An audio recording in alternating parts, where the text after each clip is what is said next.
I think we're pretty much good to go. Hello, if you guys don't know me, I'm SPS Debo, or just Debo for short. Did a lot of Diablo 3 videos, and now I'm going to start doing a lot of StarCraft 2 videos. Take a little break from Diablo 3. They're having a rampant botting and cheating issue. Not that I mean, it is what it is. Instead of waiting for them to fix stuff and change things around, I'm just going to go ahead and be proactive and move on to another game until they get things fixed. Might go back to doing some guys for Diablo, which started class, some new builds and stuff like that. But for the most part, I'm going to be doing a lot of work on StarCraft, the ladder system, which is basically competitive multiplayer. You guys know what StarCraft is. I used to do a lot of videos regarding that. This series segment is going to be Ladder Warrior, where it's just me doing my builds versus the ladder and trying to improve myself and get all the way to, first goal is NA, Grandmaster top 50. And then we'll move on from there. So, season just started for the ladder season yesterday because Wings of Liberty, Wings of Liberty is so old. Legacy of the Void just came out. We'll go ahead and take a look. I wanted to run 15 games on EU, 15 games in America. I ran a little bit more yesterday. Played 17 games on North America, went 11 for 6. Really not that great. So-so. So, if we do, 11 out of 6, let's go ahead and see here. Let's see here. It means a 54% win ratio, or something like that, which is so-so. I'd like to push 60%, at least until I get to High Master. Then I'll be on the right track. I really just been doing some very straightforward, simple builds. I actually went back over to EU and started playing some EU games. My games went a lot more solid. I don't know if that's because I was doing some good practice runs in the morning and then I took a break and I came back and I was able to reflect on my builds and improve them, or what happened. We're going to go ahead and take a look at some replays here. And I'm just going to basically just today be talking about the gist of the major builds I've been doing. We'll go ahead and take a look at this Zerg build. Now, Zerg is pretty powerful in Heartless Swarm, or not Heartless Swarm, so I'm messing up, Legacy of the Void, because they can pretty much go 3 hatcheries and then into a spawning pool before gas, and they can defend versus most early openings. So, as a result, what I like to do in most cases, or what I actually am doing in every single matchup now, is going a 1-1-1 opening, doing some type of early harassment or a siege tank job, or just doing a safe opening in TVT, opening Raven into a delayed Banshee, or in Protoss' case, going an early Banshee and just trying to do some harass. The main thing is teching up quickly, doing some type of drop that can displace the opponent and make him panic, doing some good solid damage, following up with another timing poke while taking your expansion and hitting a timing and then ending the game. That's pretty much how it's going to go. So the opening is pretty simple. We're going for a gas-focused build, opening fast, so after we build our racks, we need our factory, supply depot, followed by refinery. And turn that off, there we go. Racks up front. Now if you'd like to put the depot up front, that's perfectly fine. We're just going to speed ahead a little bit. The main thing I just said is I want to do a basic build that allows me to put some pressure on the opponent, hit a certain timing, and then also the only thing I really have to focus on is just basically executing my timings. I think that as long as you have a pretty solid build that's pretty decent, that has like anywhere between a 55%, 60% chance to automatically win even without scouting, if you just execute the build very well, keep it in mind that you're not doing the best of 2 out of 3 with the same guy, like you're playing different people. I think for the most part that can get you to Masters, probably even High Masters, if you're just really good at executing the build. And what I mean by basically just doing blind counter is just basically executing the build without scouting or looking too much into the opponent. The only thing you're really scouting for is where the location of the opponent is. Outside of all that, you're really just executing the build because the build has certain things inside of it that will automatically counter a lot of the things the opponent does. Like some people might say, well, Debo, what about early bailing bust? Well, we get the siege tank out plenty enough time to stop that. What about the delayed bailing push? Well, we'll have a second siege tank out to delay that. And then we delay the expansion. So there's little things inside this build that will basically just go ahead and deflect most silliness that Zerg does and shuts down a lot of silly shit and gets us tech. So as you can see, straight up 1-1-1 build, getting the extra tech lab on the factory, starting the starport over here, and we're just getting ourselves situated, building up the 4 Marines, and I'm going to start a siege tank. And just making sure the opening is very crisp and very straightforward is one of my major focuses. I think, like I said, just making sure I have a solid build that works for generalized and most of the people are playing ladder, with the combination of just executing the build flawlessly, will allow me to make some net gains and be able to actually get some things accomplished. So as you can see, we get the the drop medevac. We get the factory. We're gonna go ahead and pause. We'll just show. We'll go ahead and pause it once the medevac and the siege tank are ready, just to show you what we're dealing with a lot of Zerg people. If Zerg are not doing a 2-base all in or doing 2-base meta, even if they do 2-base meta, this timing hits before they hit layer, which means you're allowed to do some harassment. After the tank finishes, I start my command center. Then I'm gonna go ahead and start a tech lab on this starport so I can start building some banshees. And the whole goal of this tank is just to do some pretty straightforward damage. As you can see, he got his 3 hatches going. His layer is going to be a little bit delayed. He's getting a roach rolling, and this is when I start dropping. You don't want to lose a siege tank and try to do as much damage as you can. And I'm just trying to poke and prod and do the best that I can to do any type of harassment. Now, this doesn't look like it's doing a lot of damage, and it kind of isn't, but this puts a lot of pressure on the Zerg. Makes things a lot weird for him. He got his queens there. As you can see, since he went 3 hatches, his attack is going to be a little bit delayed. So I said, okay, well, I'll just take it easy. I got my Banshee coming out, and then I'll be able to go ahead and do more damage. This is probably one of the most trickiest parts right here, is setting up your expansion while moving out with your Banshee. And this is like probably one of the hardest parts to do right here. It's just to get down this ramp, get a bunker down, solidify and be safe, get your expansion going, and just transition to the next phase. But luckily our money is pretty low and we're hitting our timings pretty well. As you can see, here goes the drone or whatever, or the 3rd base getting situated. And like I said, this is kind of a weakness of the 3 bases. If they go this early, they delay their tech. And again, if they do get to a 2-base meter, you can usually deal with it no problem. So we're going with the cloak. This could have been a lot cleaner, but this is okay. This is just to start poking and prodding to do as much damage as I can, get damage on the queens, siege tank here. And, then I start going off the Banshee, and I just start trying to do as much damage as I can. Spores a little bit late. Sometimes you can automatically, some Zerg will actually do blind spores if they don't see you expand right away, which is okay, because if they do blind spores and they go 3 hatch, it delays a lot of stuff. They got to use drones to build those spores. Sometimes the spores won't be in always the best positions, and now just give you more time because you'll have more time with your tank because you'll be ahead. And the main goal is, if you can get a siege tank here with 2 banshees, it really denies everything. The drop siege tank banshee will take care of the ground stuff. The 2 banshees will be able to take care of the queens and the siege tank working together. But in this situation, the main thing was I was able to get some worker kills, 15 worker kills, so that worked out pretty well. Got my expansion going, got my siege tanks here. And basically just hitting out my Marines with my siege tank. I think this will be the best transition, like after I get the double starport and start doing Liberators, is to go into a Marine tank timing to execute the 3rd base. Like I said, better Zerg players might require a little bit lot more effort, but like at this level, at least up until I get think about mid-masters, high-masters, I'm pretty sure this build will be okay. It puts up the early pressure. It can poke and get our tech out a little bit early and make the Zerg feel uncomfortable. As you see, he comes in, tries to see what's up, and after this point I said, well, okay, now I gotta go out and kill his 3rd base. We were killing a lot of lings and doing a lot of good stuff. We got a couple Liberators out. And then at this point, we're gonna just start building out Hellions, some Marauders and Marines, and 2 Liberators at a time. We're gonna take our 3rd base and just basically go into airplay. This is just me starting to go over and take care of all the bases and stuff because it's necessary. So we got our siege tanks up here. We got our Marines, we got a couple Hellions, which works out okay. We got a Banshee, we got a medevac, and Liberators with the siege tank and Marines just kind of shut everything down with the Banshee. Our goal is, like I said, to put pressure on the Zerg. We don't want to leave Zerg alone. We're able to take out their 3rd base, which works out pretty well. And then I do believe we take out their 4th base as well, because I ended up checking over here. I do believe, just to make sure, better safe than sorry, then I actually leave the 4 siege tanks up here. This is kind of like throwing the units away, but I said, you know what, it's just better if I do this because, in all honesty, like I need to shut that down. I should have checked for this 4th base, but hey, that's my fault. He comes over some Raptors, kills a Liberator right here, or I don't know what happened. Okay, yeah, got a couple siege tanks over here, didn't do much. Next time I will have to check for this because this is something that can basically make you lose the game versus Zerg when you don't see and identify their bases. But The main thing is my third base is on the way.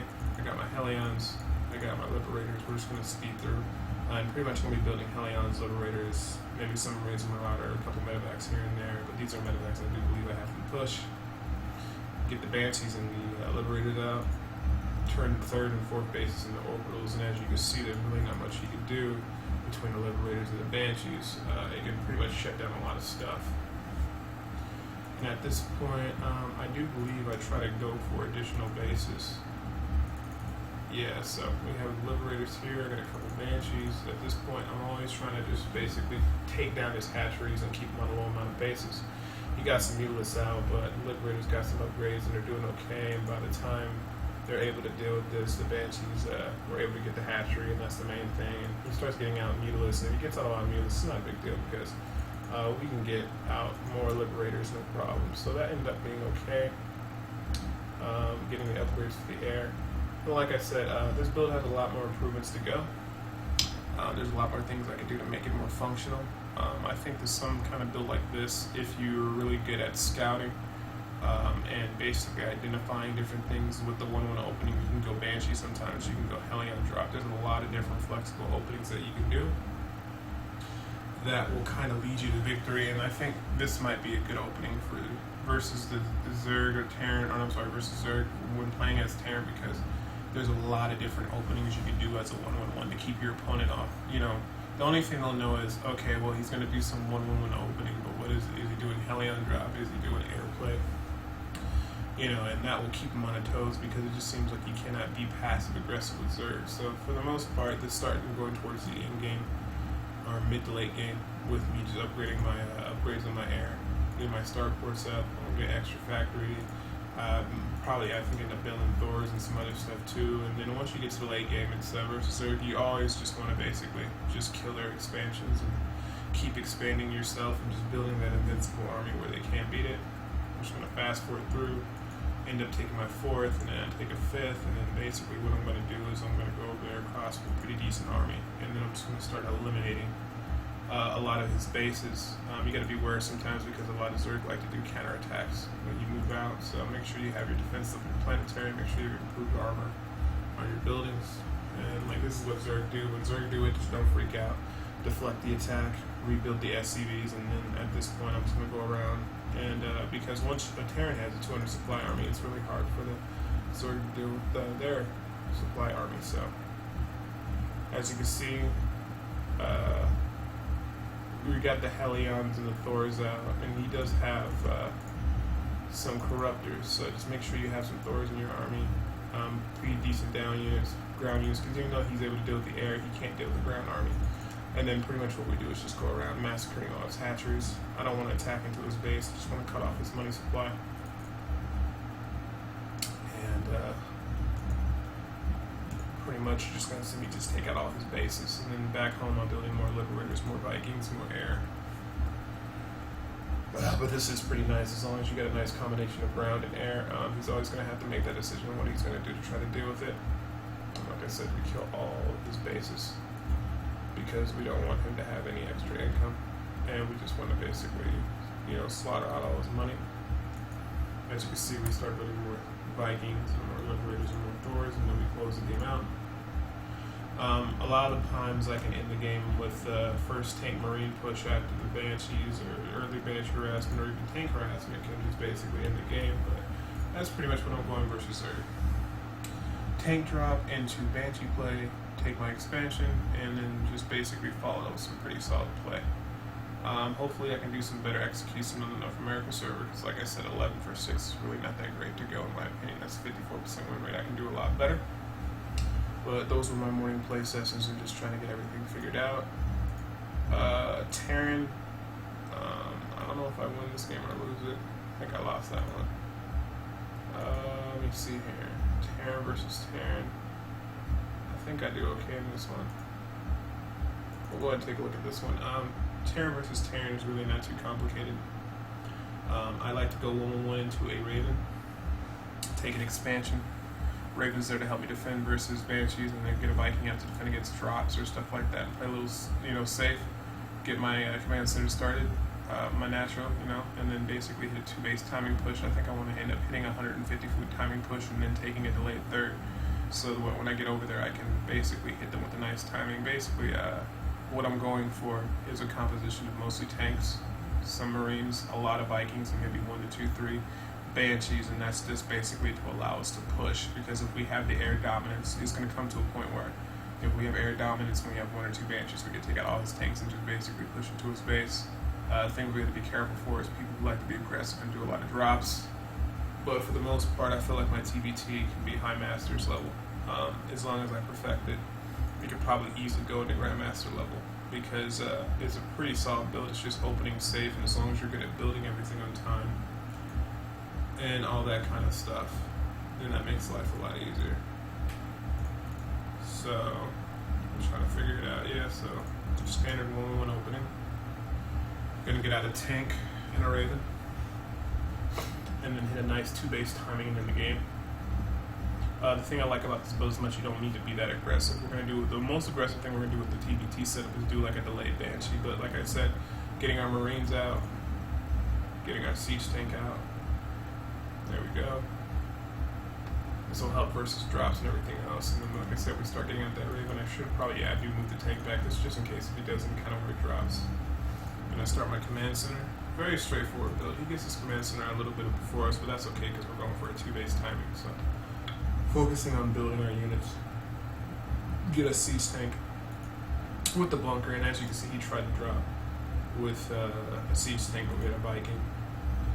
And like I said, our expansion is a little bit delayed, but like I said, we're just focusing on building our units and executing everything well. We get our 2 Vikings out and our Raven. We got our siege tank back with our bunker, and then we transfer everything over. And then we start adding on our extra structures. He's going for early 3rd base, which is fine because we'll be able to basically shut him down with a nice timing, because we'll have more tech, we'll have more Vikings out, we'll have more siege tanks out. We're going to go ahead and fast forward through this a little bit. And like I said, I like it because it's just a build that rewards you if you're just good at macroing and to flex most openings, and it's really hard to push and deal against if you know what you're doing.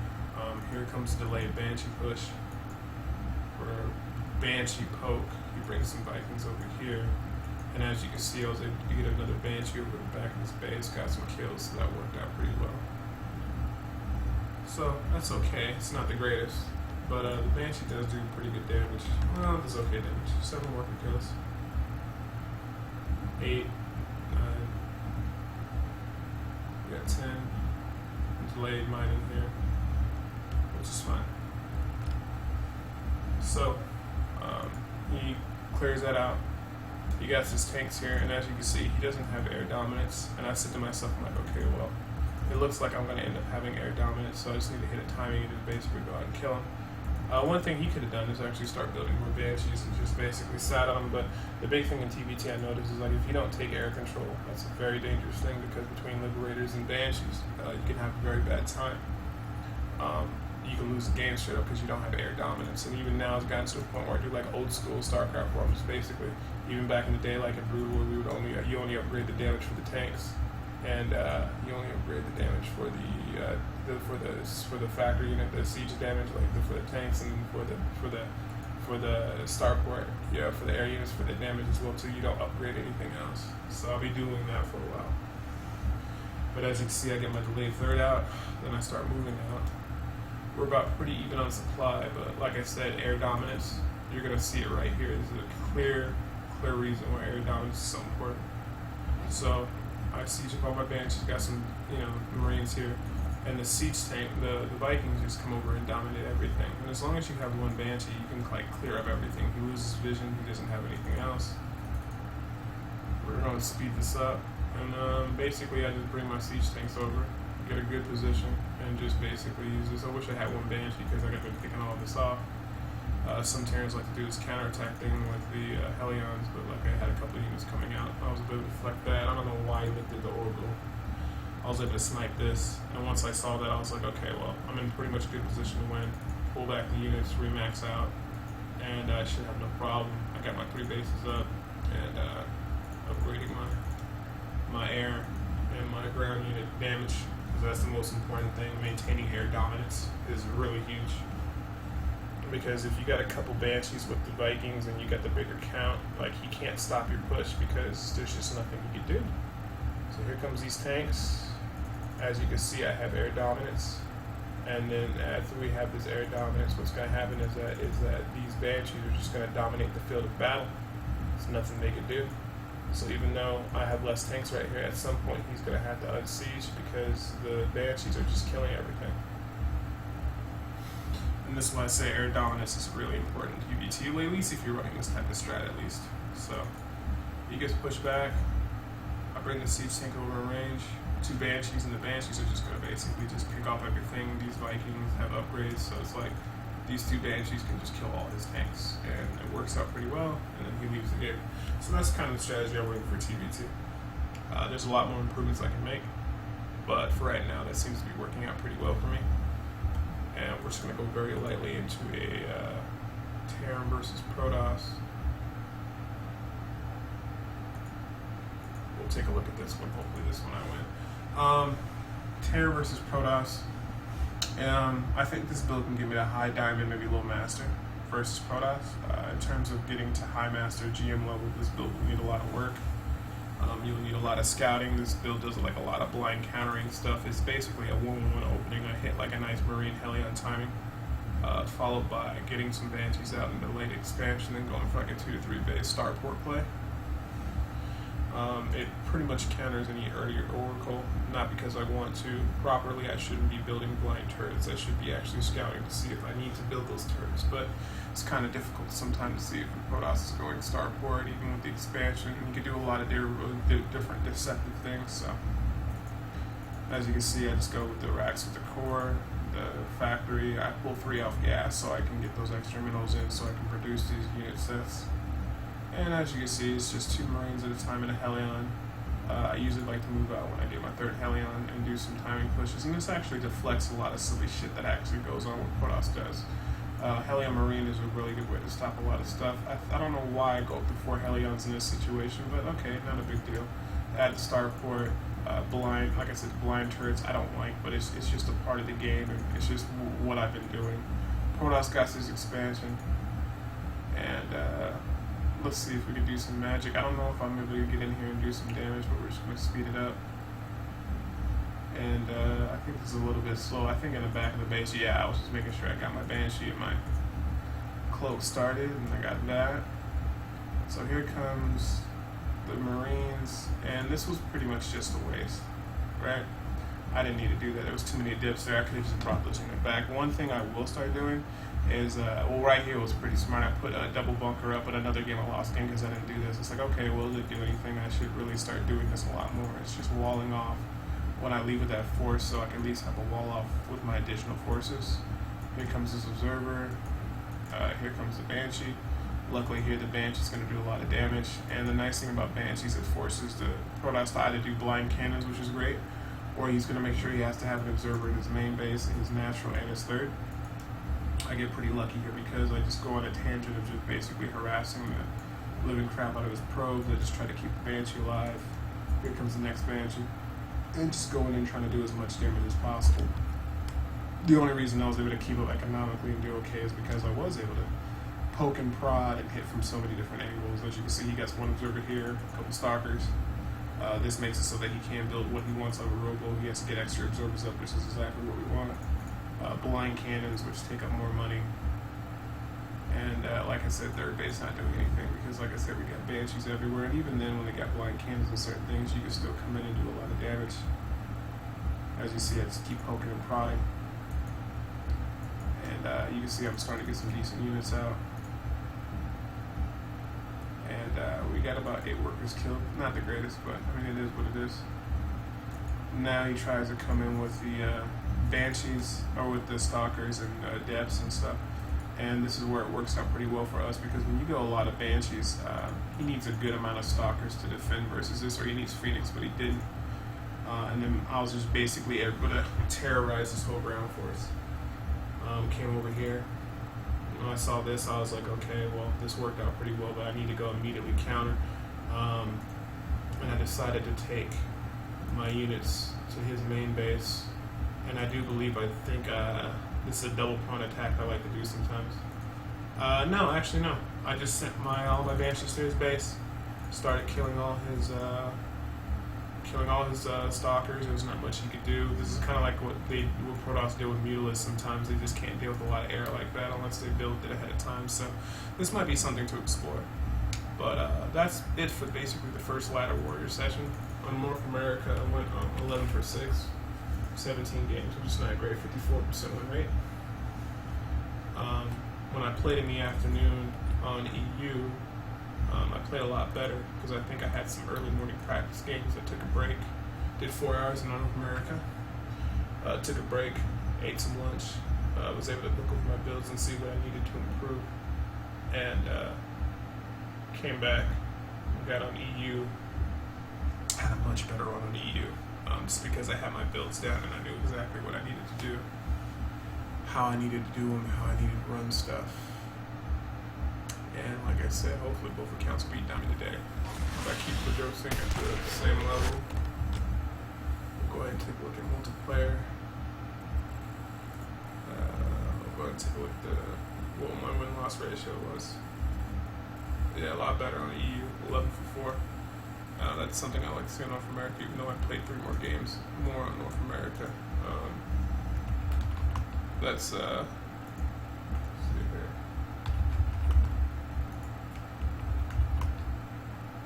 Let's see here. 73% win rate, so that was pretty good. And this was just basically me doing a lot more of my builds more calmly, more smoothly, and not doing things too crazy. So basically in general, I'm going to be doing the same Zerg opening, same Terran versus Terran opening, same Terran versus Protoss opening, at least until I get to high diamond. And then after high diamond, we'll start looking into things like, scouting and timings and stuff like that, so I know when to alter the builds and I know when to build certain things. I want to get out of the habit of building blind turrets. I don't like them, but it's just a little bit of insurance now until I get more of the scouting and identifying the certain trends that what people want to do in the ladder. Alright, that was a good 27-minute session. I'll post another video tomorrow at the results of the day. I hope you guys have a great day. I hope you guys like this ladder warrior session number 1. There's a lot more to come, and we'll just be covering the whole entire ladder season on North America EU, talking about different trends and improving these builds to be very good to first get us to high diamond, then to mid-masters, high masters, and then eventually grandmaster. Imagine by the time if I'm pushing grandmaster, I'll have 2 to 3 builds I go between. But anyways, man, let me know how you guys feel about the videos. Any questions or comments or reasons, or asking why you guys, hey Debo, why do you go the builds you do? Why do you go this? Why do you go this? And I'll kind of say now it's just mostly, like I said, it's just I need some basic set builds that can just get me into, high master, high diamond. And then, I'll start taking the next steps and tweaking the builds and making them more efficient once I really start understanding what I'm losing to and what I need to do to become a better player. So, you guys have a good day. I'll see you guys tomorrow, and take it easy.